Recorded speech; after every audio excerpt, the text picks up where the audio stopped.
La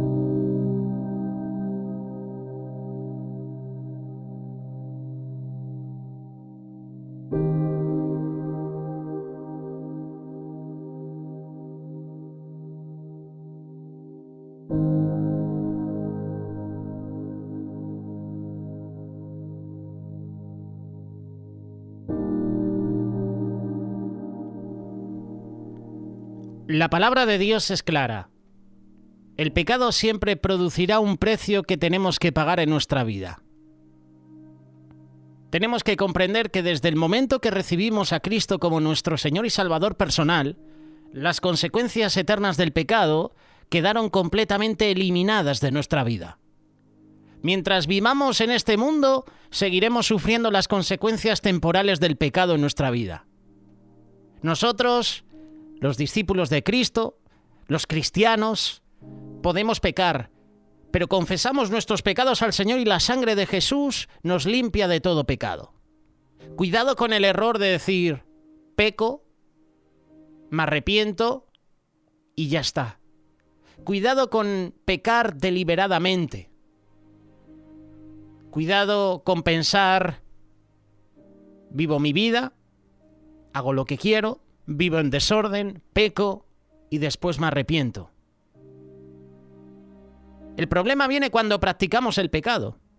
Es decir, cuando vivimos en pecado y no tenemos un verdadero arrepentimiento. La palabra de Dios nos declara que nuestro pecado y nuestro corazón no arrepentido traerá a nuestra vida duras consecuencias. El pecado trae culpabilidad a nuestra vida. El sentimiento de culpabilidad viene porque sabemos que estamos obrando en contra de la palabra de Dios y en contra de su voluntad. Y eso produce en nuestro interior un malestar continuo producido por el temor a la disciplina, al castigo, por el temor de que nuestro pecado, lo creamos o no, salga a la luz. Ese sentimiento de culpabilidad nos hace poco a poco alejarnos de Dios, de su iglesia, de nuestros hermanos en Cristo y en muchas ocasiones de nuestra familia carnal. El pecado nos corrompe. El pecado nos lleva a la decadencia espiritual y moral. Cuando vivimos en pecado, comienza en nuestra vida una decadencia espiritual y nos volvemos cristianos fríos espiritualmente. ¿Te ha pasado alguna vez? Por experiencia, a mí me ha pasado. Uno cuando peca, cuando comete pecado, se enfría. Deja de orar, deja de leer la palabra, deja de congregarse, deja de tener comunión con los hermanos. La persona que vive en pecado va poco a poco hundiéndose en una vida de mundanalidad, de carnalidad, de vicios, de adulterios, de fornicaciones. ¿Todo por qué? Por ese enfriamiento espiritual, por su insensibilidad espiritual. El pecado trae mucho daño. El pecado trae dolor a nuestra vida. Tenemos que darnos cuenta todo el daño que nuestro pecado le está causando a nuestra propia vida y seguramente también a nuestra familia. Porque el pecado trae consecuencias a las personas que nos rodean. Dios es nuestro Padre Celestial y su palabra nos declara que Él nos disciplinará. La palabra también dice que nos castigará por nuestro pecado. Dice la palabra claramente que Dios al que ama, corrige, ¿verdad? Disciplina. El pecado no solamente nos daña espiritualmente, sino también físicamente. Hay unas consecuencias físicas por el pecado. No solo nos separa de Dios, sino que además deteriora el cuerpo. Vienen enfermedades por causa del pecado. El que se excede con las drogas, llegarán las consecuencias a su vida. Llegarán enfermedades, en muchos casos incurables. El pecado no solamente nos daña espiritualmente, también lo hace físicamente. Y esto también es algo que tú y yo tenemos que tener en cuenta. Nuestro pecado entristece el corazón de Dios. Eso es lo que menos pensamos cuando estamos viviendo enredados en el pecado. No nos damos cuenta que estamos entristeciendo el corazón de Dios. Cuando reconocemos que nuestro pecado está entristeciendo al Señor, esto produce dolor y tristeza. Debería producirlo. Debería producir dolor y tristeza en nuestro interior. Y ese dolor y esa tristeza nos debe llevar al verdadero arrepentimiento. ¿Sabes una cosa? Hay bendiciones del arrepentimiento. Estar a cuentas con Dios, libres de la culpabilidad. Esto es una bendición del arrepentimiento. Otra bendición del arrepentimiento es volver a experimentar el verdadero gozo, volver al primer amor. Hace unas semanas atrás hemos tenido en Radio Solidaria una tertulia. Dos de nuestros compañeros, uno de ellos, de hecho, lo puedes escuchar cada miércoles con la sección de personajes bíblicos, Alejandro Salcedo, y otro compañero, José Luis Sanz, hablaban sobre volver al primer amor. Pero hacían un análisis profundo sobre este tema, y uno de los puntos que mencionaban en la tertulia es recordar el momento, volver a ese momento donde perdimos ese primer amor. Detenernos en el camino, examinarnos y ver en qué momento de nuestra vida es cuando empecé a enfriarme, es cuando empecé a dejar de congregarme, es cuando empecé a dejar de orar y de leer la palabra. Una de las bendiciones del arrepentimiento es volver a experimentar ese primer amor, el verdadero gozo de nuestra salvación. Otra bendición del arrepentimiento es que nuestra vida es restaurada. El arrepentimiento trae la misericordia y la gracia de Dios sobre nuestra vida. Esta es una pequeña introducción a las consecuencias del pecado. Porque hoy quiero hablarte de dos personas, que ya las hemos mencionado en muchas veces en la sección de personajes bíblicos, pero que me gustaría ahora profundizar en una tercera persona de esta relación. Hemos hablado de David y Betsabé, ¿verdad? Pero en pocas ocasiones hemos hablado de la muerte del hijo de David y Betsabé. Ese hijo que murió por causa del pecado de estas dos personas. Es una pregunta que muchas personas se hacen hoy en día. ¿Por qué Dios permite que los niños inocentes mueran? Y llevándola a la historia, ¿por qué Dios castigó con la muerte al hijo inocente de David y Betsabé? En el segundo libro de Samuel, capítulo 12, el profeta Natán confronta a David por su pecado con Betsabé y pronuncia un juicio contra David. Ese juicio incluyó la muerte del hijo pequeño de David y Betsabé. El hecho de que muera un niño inocente en lugar de la pareja culpable es lo que muchas veces nos carcome a nosotros por dentro, ¿verdad?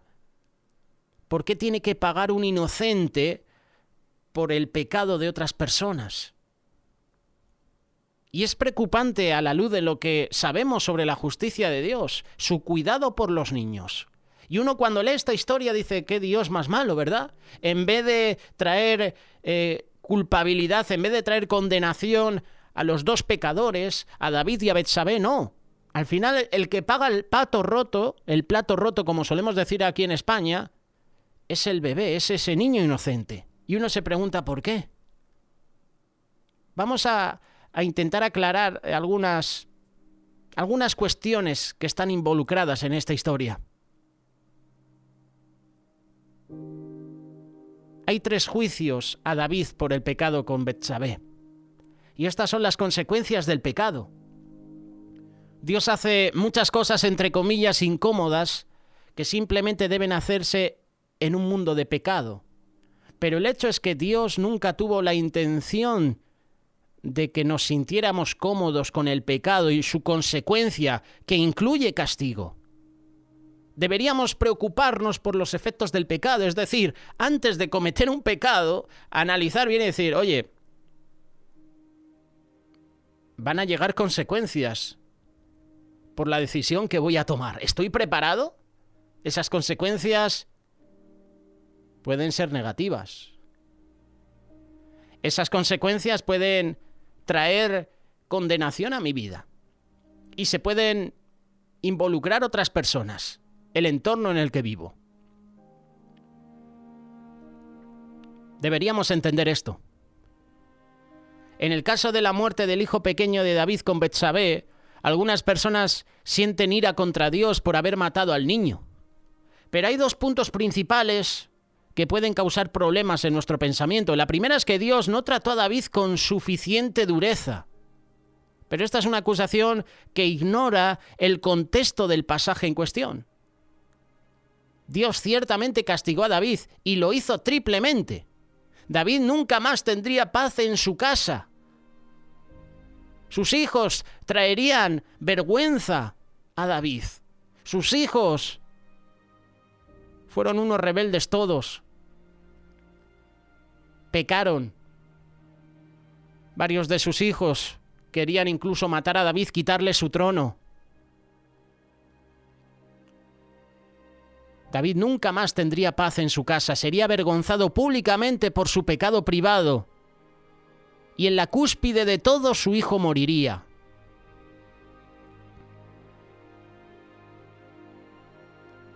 Leemos en este segundo libro de Samuel, capítulo 12, versículo 10.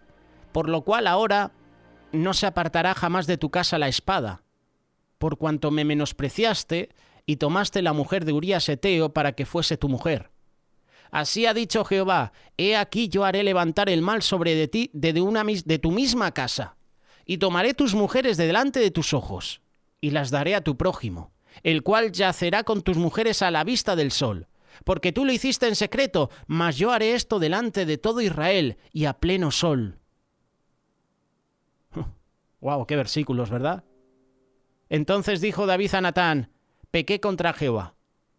Y Natán dijo a David, también Jehová ha remitido tu pecado, no morirás.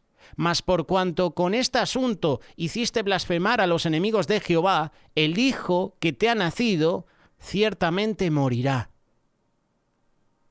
David fue humillado públicamente por su pecado con Betsabé. En una cultura que se basaba en el honor, como lo era el antiguo cercano oriente, algunas cosas eran peores que la muerte. Y entre esas cosas, la humillación pública. La deshonra ya sería suficientemente mala para el ciudadano común, pero como Dios se encargó de recordarla a David, él no era un ciudadano común, era el rey. Entonces, aunque Dios no mató a David por sus malas acciones, los castigos que recibió lo hicieron vivir en vergüenza. David no se salió con la suya fácilmente. Un segundo punto es que cuando Dios envió la enfermedad que mató al niño, lo estaba castigando injustamente. Algunos piensan esto. Desde la perspectiva de Dios, Él no estaba castigando al niño, estaba castigando a David. El dolor del rey fue tan severo que sus siervos pensaron que él mismo podría morir. Te invito a que lo leas a partir del versículo 16. Entonces David rogó a Dios por el niño, y ayunó David, y entró y pasó la noche acostado en tierra. Y se levantaron los ancianos de su casa, y fueron a él para hacerlo levantar de la tierra, mas él no quiso, ni comió con ellos pan. Y al séptimo día murió el niño. Y temían los siervos de David hacerle saber que el niño había muerto, diciendo entre sí, cuando el niño aún vivía, le hablábamos, y no quería oír nuestra voz. ¿Cuánto más se afligirá si le decimos que el niño ha muerto? La muerte del hijo de David era parte del castigo de David. El hijo de David con Betsabé muere como consecuencia del pecado de David. Y la intención de Dios al llevarse al niño a la muerte era castigar a David. Después de una breve enfermedad, el niño fue recogido en los brazos de Dios, como todos los inocentes. Esto no es algo malo, esto no es culpa de David. Cuando David pecó, robó el potencial de una vida vivida de su hijo, y eso fue un robo horrible porque la vida es maravillosa, la vida es emocionante y Dios tiene un propósito para cada vida. Si estabas pensando en abortar, piénsatelo bien. Hay muchas personas, incluso cristianas, que están pensando en abortar.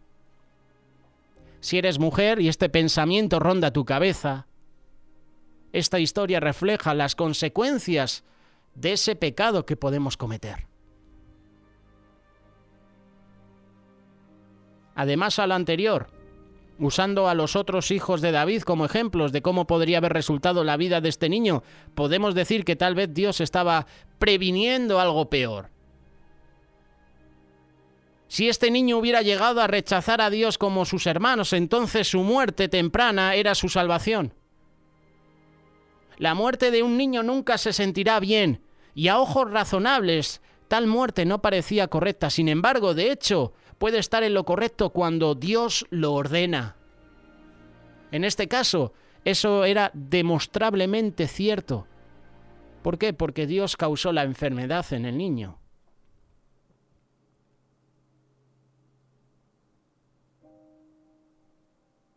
¿Alguna vez has estado en una situación de estar orando y ayunando todos los días, clamando a Dios y de repente Dios no responde la oración? Seguramente sí, ¿verdad? ¿Has estado postrado en tierra como David, orando, buscando la gracia, la misericordia de Dios, pero Dios ya determinó lo que iba a suceder? ¿Qué haces en esa situación cuando clamas a Dios y Dios no responde tu oración?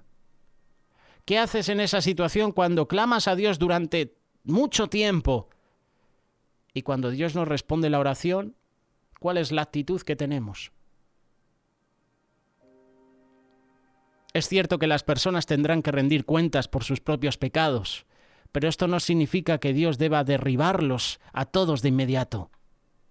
Dios los lleva a través de un proceso llamado redención. Usamos la ley para aclarar el pecado. La misericordia de Dios se ve plasmada a lo largo de la Biblia, ¿verdad? No ha hecho con nosotros conforme a nuestras iniquidades, dice el Salmo 103. Por la misericordia de Jehová no hemos sido consumidos, porque nunca decayeron sus misericordias, dice el libro de Lamentaciones capítulo 3, verso 22. La ley penal de hoy funciona sobre los principios que Dios estableció.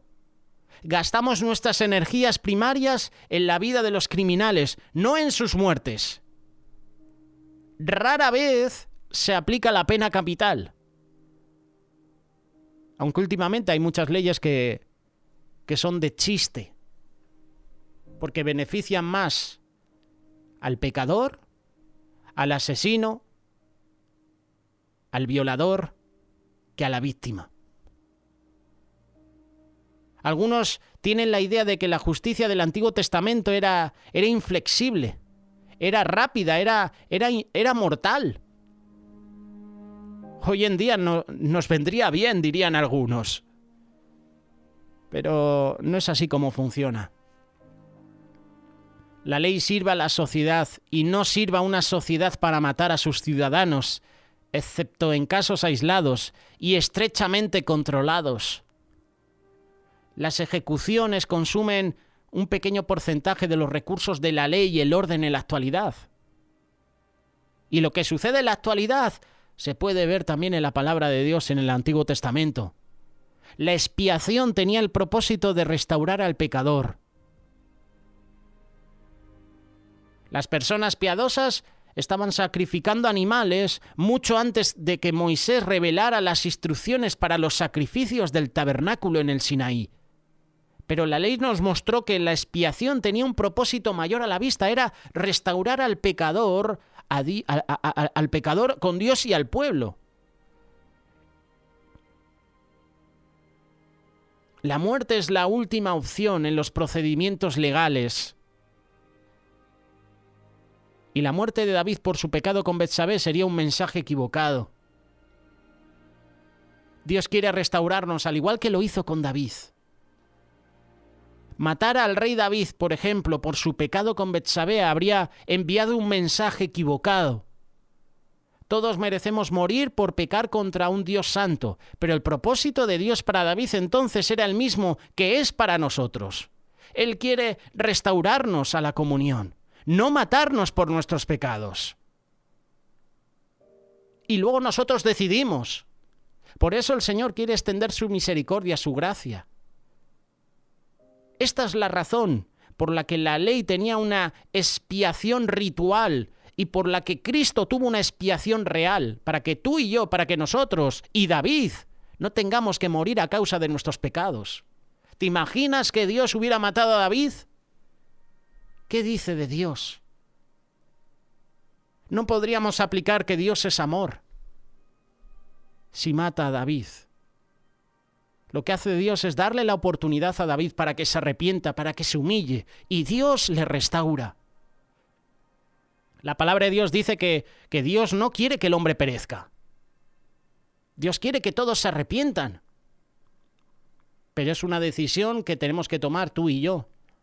Si yo no quiero arrepentirme de mi pecado y sigo pecando, pues llegarán las consecuencias. A pesar de la muerte del hijo de David y Betsabé, Dios tenía planes para ellos. Es cierto que todos pecaron, como dice Romanos capítulo 3, verso 23, pero si todos los pecadores recibieron un castigo instantáneo en forma de muerte física, entonces la vida en la tierra cesaría. Estamos peor que en los tiempos de Sodoma y Gomorra, estamos peor que en los tiempos de Noé. Dios permite que la gente viva, y el pecado es parte de la vida en este mundo caído. Por eso Dios hará justicia en su tiempo. El pecado y la tentación en sí mismos se convierten en una prueba y somos mejores personas por haber luchado con ellos. Dios tenía planes para David y Betsabé. Salomón les nacería a continuación. Dios tiene planes para sus hijos hoy, incluso cuando pecan. Mientras tropezamos, también estamos aprendiendo, estamos creciendo, estamos siendo santificados. Pero cuando tú pecas y yo peco, lo que tenemos que hacer es arrepentirnos. Si yo sé que estoy pecando, tengo que arrepentirme, porque si sigo con ese pecado, llegarán las consecuencias, llegará la justicia de Dios a mi vida. La gracia, ese tiempo de gracia, se acabará en mi vida. Tuve el tiempo de arrepentirme, tuve el tiempo de volverme a Dios y no lo hice. Perdí la oportunidad.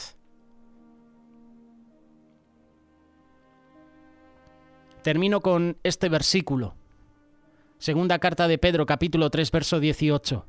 Antes bien, creced en la gracia y en el conocimiento de nuestro Señor y Salvador Jesucristo. A Él sea la gloria ahora y hasta el día de la eternidad. Amén.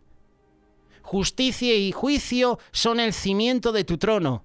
Misericordia y verdad van delante de tu rostro, dice el Salmo 89, verso 14. Por lo tanto, nunca nos apresuremos a juzgar. En cambio, apresurémonos a la misericordia. Esa misericordia que solo viene de Dios. Dios está extendiendo a nuestra vida su misericordia, su gracia. Estamos en ese tiempo de gracia. Y si has fallado a Dios y si estás cometiendo pecado, arrepiéntete ahora. Ahora es el momento, porque a lo mejor mañana es demasiado tarde, como expresa ese teatro que hacemos la Iglesia Cuerpo de Cristo, demasiado tarde. A lo mejor mañana es tarde y no tienes tiempo para arrepentirte. Por eso, si escuchas la palabra de Dios ahora, no endurezcas tu corazón. Humíllate ante Dios, reconoce tu pecado, arrepiéntete y el Señor te restaurará. Lo hizo con David, lo puede hacer contigo también.